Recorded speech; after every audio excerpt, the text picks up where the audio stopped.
આજે આપણે સાબુદાણા વડાની તમને ફૂલ રેસીપી આપીએ જે ફરાળમાં ખાઈ શકાય છે।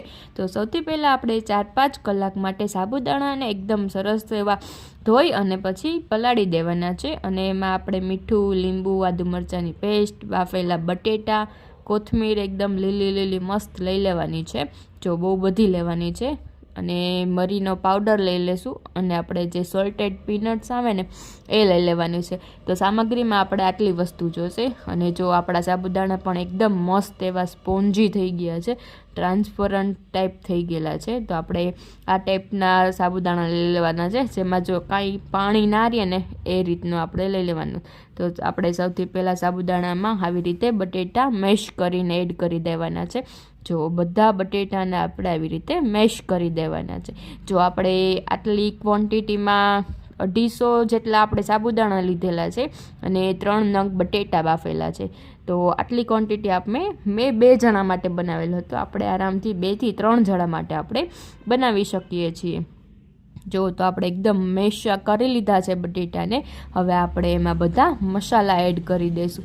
તો સૌથી પહેલાં તો આપણે એમાં નમક એડ કરીશું। સ્વાદ અનુસાર આપણે નમક લઈ લેવાનું છે। તો જો મેં નમક લઈ લીધું છે અને પછી તમારે વધુ ઓછું પ્રમાણમાં નમક તમે લઈ શકો છો। અને પછી આપણે આદુ મરચાંની પેસ્ટ લઈ લીધી છે। તમે જે રીતને તીખું ખાતા હોય એ રીતે તમે આદુ મરચાંની પેસ્ટ એડ કરી શકો છો। જે મરચી આવે છે ને એની પેસ્ટ લીધેલી હતી મેં। અને પછી આપણે મરી પાવડર એડ કરી દીધો છે। સ્વાદ અનુસાર મરી પાવડર એડ કરી દેવાનો છે, 1/2 ટીસ્પૂન જેટલો। અને જે સોલ્ટેડ પીનટ્સ આવે છે એ જે નાનું પેકેટ આવે છે એટલું મેં એડ કરેલું છે। તો જો આપણે મસ્ત બધું એડ કરી દીધું છે। હવે આપણે આને એકદમ સરસ એવું હલાવી લેવાનું છે જેથી બધો મસાલો મિક્સ થઈ જાય। જો તમારે ગરમ મસાલો એડ કરવો હોય તો તમે કરી શકો છો। ચાલો તો બધું મિક્સ કરી લો અને પછી આપણે આ રીતે થેપલી ટાઈપ વડા વારી લીધા છે।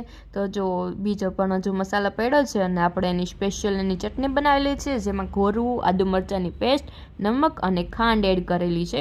ચાલો તો હવે આપણે જો તેલ ગરમ કરવા મૂકી દીધું છે અને સ્મિત પણ આવી ગયા હતા ઓફિસેથી। તો જો એ પણ વેઇટ કરતા હતા જમવાની કે હવે ક્યારે જમવાનું બને અને હું જમવા બેસી જાઉં, કેમ કે 8 વાગી ગયા છે અને એમને પણ લાગે કે ભૂખ। તો જો અમે ફ્રાય કરવા માટે મૂકી દીધા છે અને બીજા આપણે સાબુદાણા વડા આપણે વાળી લેશું, ટિક્કી બનાવી લેશું। જો આપણે ગોલ્ડન બ્રાઉન કલરના થાય ત્યાં સુધી આપણે વડા તળવાના છે। જુઓ તો આપણા મસ્ત એવા ક્રિસ્પી સાબુદાણા વડા રેડી છે। તો ચાલો બધા જમવા। અને જો તમને આજનો મિની વ્લોગ ગમ્યો હોય તો ચેનલને લાઇક અને શેર અને સબસ્ક્રાઈબ કરવાનું ભૂલતા નહીં। Thank you for watching guys.